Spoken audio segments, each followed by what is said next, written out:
بسم اللہ الرحمن الرحیم۔ السلام علیکم ویورز، میں اجمل رحیم اسٹرالوجر آپ کو اپنے اجمل رحیم یوٹیوب چینل پہ خوش آمدید کہتا ہوں۔ آج کا راہو کال جو 25 اکتوبر سے 31 کے درمیان اس بارے میں آج کروں گا، اور اس کے علاوہ آپ کو پتہ ہے راہو کال سے پہلے کوئی نہ کوئی جنرل باتیں ضرور کرتا ہوں۔ اور آج کا جو ٹاپک ہے وہ ہماری ایجوکیشن سسٹم پہ ہے کہ کل سے نہ پرسوں سے جب سے ایف ایس سی کا اور میٹرک کا نتیجہ نکلا ہے تو ایک مذاق سا چل رہا ہے کہ جی ہر گلی محلے میں آئنسٹائن اور وہ سارے نظر آئیں گے۔ اینی ہو، رزلٹس بہت ہی خوفناک تھا۔ 700 بچے، 70 بچے 1100 نمبر، اور پھر 1098، اور یہ ایک سیریز لگ گئی۔ اب مجھے بڑی جستجو ہوئی کہ یہ کیا سسٹم ہوا کہ ان بچوں کو اتنے نمبر دے دیے گئے، اور یہ اتنے کبھی ہسٹری میں بھی ایسے نہیں ہوتے تھے۔ میں نے میٹرک 76 میں کیا تھا اور ایف ایس سی 78 میں، تو اس وقت 710، 720، 740 نمبر جس کے آ جاتے تھے تو وہ بڑا ہائی کلاس بچہ سمجھا جاتا تھا، کیونکہ زیادہ تر پیپر تھیوریٹیکل ہوتے تھے۔ تو یہ تو اب اس طرح کیلکولیٹ ہوئے کہ جیسے بچے ایکسٹرا آرڈنری ذہین ہیں۔ بٹ جب میں نے اس کو کمپیئر کیا ود ایم کیٹ کے ساتھ، تو آپ یقین کریں کہ اس میں سے جو 1090 سے اوپر والے نمبر میں بچے موسٹلی انٹری ٹاسک یا تو فیل ہوئے یا لیس دین 100 نمبر ان کے آئے۔ تو یہ اینٹی ٹیسٹ نے ان کا وہ سارا سسٹم کو توڑ کے رکھ دیا، ان نظام کو، جو ایجوکیشن کا نظام تھا، جو شفقت صاحب جو بات کرنا چاہ رہے تھے، جس پہ ریفائن کرنے چاہیے تھے کہ کوئی امپرومنٹ ہونی چاہیے، بٹ ایجوکیشن اس کلیپس ہو کے سب سے نیچے گر گئی۔ اب میں ایک چیز، وہ پھر انہوں نے سلیبس کو بھی کہا کہ سلیبس اس کا کم کر دیا جائے، اردو میں کر دیا جائے، اتنا انہوں نے سسٹم کو، کیونکہ بیسیکلی شفقت صاحب ایجوکیشن کے تو بندے ہی نہیں ہیں، وہ بیوروکریٹ ہیں، اینڈ ہی ڈزنٹ نو کہ کیا ریفارمز ہوتی ہیں، کیا کچھ ہوتی ہیں۔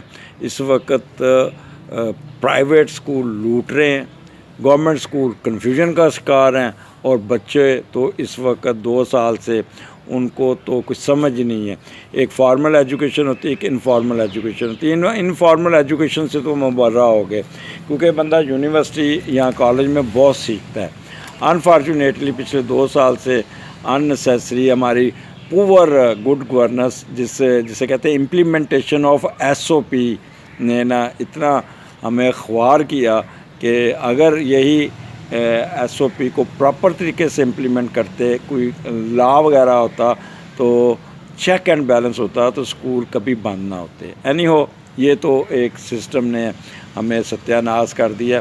باہر کے ملکوں میں دیکھا ہے کہ بچوں کی تربیت وہ شروع ہی کرتے ہیں، ان کو ایک درس ان کے دماغ میں ایک چیز ڈالتے ہیں، آپ نے سچ بولنا ہے، آپ نے جھوٹ نہیں بولنا، آپ نے بڑوں کا عزت کرنی ہے، اشارہ نہیں کاٹنا، آپ نے ڈسپلن سے کرنا، یعنی کہ ایک بیسک چیزیں جو ہمارے میں نہیں ہیں۔ میں آپ کی مثال دیتا ہوں، میرا بھانجا باہر سے آیا، جی بس at that time 8 years old, تو میرے ساتھ وہ بیٹھا اگلی سیٹ پہ، تو اس نے سامنے پولیس کی گاڑی آتی دیکھی تو ایک دم ہی واز اسکیئرڈ اور اٹھ کے پیچھے بھاگ گیا۔ وہ پولیس آ گئی، میں نے آگے بیٹھ نہیں سکتا اور نہ میں نے بیلٹ لگائی ہوئی تھی، تو یہ گاڑی بند کر دے گا، اور ویری اسٹرینج۔ میں بڑا حیران ہوا کہ بچے کو انہوں نے کس طرح ٹرین کیا ہوا۔ پھر ایک جگہ پہ وہ بندوق اٹھا کے وہ پکانے غبارے پھاڑتے ہیں، تو وہ اس کو کہتے ہیں no my miss told it is a dangerous thing, don't touch it. وہ یعنی کہ آپ ان کو اسکول کی تربیت بتائیں، اور ہمارے اسکول میں بچوں کو ویسے وائلنٹ بنا کے نکالتے ہیں، ایک تو مار دار سے وہ اگریسو ہو جاتے ہیں۔ مدرسوں کی تو بات ہی چھوڑیں نا، وہاں پہ تو مادر پدر آزاد بچوں کی کنڈیشن ہی خراب کر دی، انہوں نے شیپ ہی خراب کر دی۔ اور اسکولوں میں بھی، سرکاری اسکولوں میں بھی بچوں کو تربیت نہ، اور اسی تربیت آپ سڑک پہ دیکھ لیں نہ بڑوں کی تمیز، نہ چھوٹوں کی تمیز، نہ ان کی کوئی کسی نے. بچوں کو اگر میں اپنے باہر واک کرتا ہوں تو بچے جو موٹر سائیکل اور وہ کہتے ہیں 8-9 سال کے، تو ان سے روک کے پوچھے بیٹا کیوں چلا؟ انکل آپ کو کیا اس سے؟ میرے اماں ابا نے اجازت دی ہے. اور لعنت ہے ان کے اماں ابا پہ بھی کہ جو 8 سال کے بچے کو موٹر سائیکل دے کے باہر بھیجا ہوا. آپ ان سے اندازہ لگا لیں کہ ماں باپ کی تربیت کیسی ہوئی ہے. اینی ہو، بات لمبی ہوگی. اب یہ جو میٹرک کا رزلٹ نکلا ہے اور یہ جو ایف ایس سی کا، تو ان بچوں کے بارے میں بتاؤں کہ ان کے پروفیشنز کیا ان کو سوٹ کریں گے. جو میٹرک کا رزلٹ ہے وہ بچے 2002 اور 2003 میں پیدا ہوئے، جب سیٹرن جو اس میں تھا کینسر میں. اور جو ایف ایس سی کے بچے جو بھی رزلٹ آیا ہے ان کا میٹرک کے 2004-05 اور ایف ایس سی کے 2002-03. تو ان کا سیٹرن جو ہے نا ایف ایس سی کا وہ اس میں بیٹھا ہے جیمنائی میں.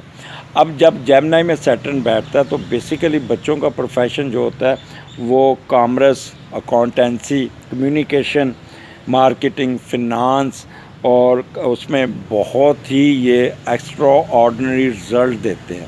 اب کیا ہوا کہ ان دنوں میں جو بچے پیدا ہوئے ہیں اس سال میں، کیونکہ سیٹرن جیمنائی میں تھا تو وہ کوئی میڈیکل کالج میں گھسے گا، کوئی یونیورسٹی میں گھسے گا، انجینئرنگ یونیورسٹی میں سبجیکٹ. تو ماں باپ کو اس چیز کی سمجھ نہیں آنی کہ وہ بچوں کو کس لائن میں ڈالیں، تو اینڈ رزلٹس فیلئر ہوگا.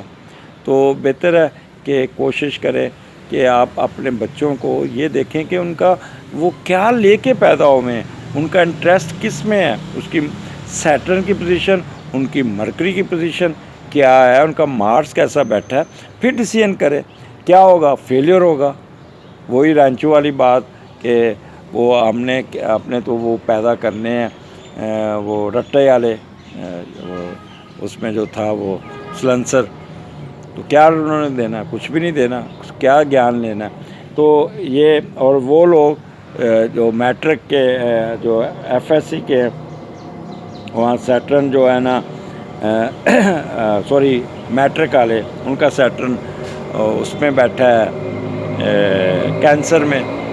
تو وہ بچے بھی موسٹلی زیادہ تر اسی شعبے میں، آرٹس کے شعبوں میں یا سائنس میں بھی وہ اس شعبے میں جائیں گے جہاں پہ وہاں پہ واٹر ریلیٹڈ یا ڈیزیزز یا کوئی اس قسم کے جو مون سے ریلیٹڈ چیزیں ہیں، سائیکالوجی یا اس قسم کے شعبوں میں جانے کی کوشش کریں گے. تو کہنے کا مقصد ہے کہ آپ بچوں کا شعبہ ضرور دیکھیں. ایک چیز کا خیال رکھیے گا، ان بچوں کو آپ کو بہت دیکھنا پڑے گا، کیونکہ ان کا یہ جو کووڈ-19 کے میٹرک اور ایف ایس سی کے بچے ہیں، یہ آگے کیا گل کھلائیں گے، اس کے بارے میں آپ کو ابھی سے سوچنا ہوگا کہ ان کو ہم نے ایکسٹرا آرڈنری کیئر سے ان کو لے کے چلنا ہوگا. جس شعبے میں بھی آپ یہ جائیں، جہاں پہ بھی اگر وہ بی ایس سی میں گئے ہیں تب، اگر میڈیکل کالج میں گئے تب، یا اگر انجینئرنگ یونیورسٹی میں، تو ان کے ساتھ ساتھ کو چاہیے کہ ان کے لیے ایکسٹرا آرڈنری کیئر کریں. اب آ جائے راہو کال. راہو کال کا وہ ٹائم ہوتا ہے جو روز 90 منٹ کا ایک دورانیہ ایسا ہوتا ہے جس پہ آپ کوئی کام نہ کیجیے گا، اس پہ رکاوٹ آ جاتی ہے، وہ فائدہ نہیں دیتا، نقصان میں چلا جاتا ہے. اور اس کو سوچ سمجھ کے اس پیریڈ کو صبر کر کے، کوئی ٹریولنگ نہیں کرنی، کوئی سائن نہیں کرنا، کوئی پیپر دستخط نہیں کرنا جس سے آپ کو پرابلم آ جائے. تو اس ہفتے کا راہو کال پیر ہے، 7 بجے سے صبح 7 بجے سے لے کے 9:15 بجے کے درمیان آپ نے کوئی کام کو نہیں چھیڑنا، 7:15 سے. اور منگل کو 3:15 بجے سے 4:30 بجے کے درمیان، بدھ کو 12 بجے سے 1:30 بجے، جمعرات کو 1:30 بجے سے 3 بجے، جمعے کو 10:30 سے 12 بجے کے درمیان. کوئی کسی قسم کا ڈیسیژن نہیں لینا. ہفتے کو 9 بجے سے 10:30 بجے، اور اتوار کو 4:30 سے 6 بجے کے درمیان. You should be extraordinary careful کہ کوئی کسی قسم کی آپ نے کسی قسم کے کام کو کرنے سے پہلے اس بیڈ ٹائم کو، اس بیڈ پیچ کو جو راہو کال کہلاتا ہے، اس پہ کوئی کام نہیں کرنا. آخر پہ میں پھر ان بچوں کو جنہوں نے بڑے اچھے نمبر لیے اور انٹری ٹیسٹ میں فیل ہوئے، تو ان کے پیرنٹس کو بھی اور ان کے ماں باپ کے لیے یہ ایک لمحہ فکریہ ہے اور بڑا سوچ سمجھ کے کہ بچے کا فیوچر ہے یہ یہی ہوگا۔ میرے فادر کہتے ہیں انڈیا میں مسلمان بچوں کو وہ کرتے تھے میٹرک تک وہ پاس کرتے جاتے تھے ہندو جو ہوتے تھے، اور جیسے ہی وہ ایف ایس سی میں آتے تھے تو ایک دم کلیپس ہو جاتے تھے، تو وہ پیچھے رہ جاتے تھے۔ چند ایک ہی بچے جو ایکسٹرا آرڈنری ہوتے تھے وہی آگے جا پاتے تھے۔ تو ہم نے اپنی اگلی نسل جو یہ ہم نے اس کو کلیپس کر دیا، ہم نے ان کو گرا دیا، تو اس لیے ہمیں بڑا سوچ کے چلنا ہوگا۔ مجھے اجازت دیجیے، اگلے ہفتے پھر ملاقات ہوگی۔ اللہ حافظ۔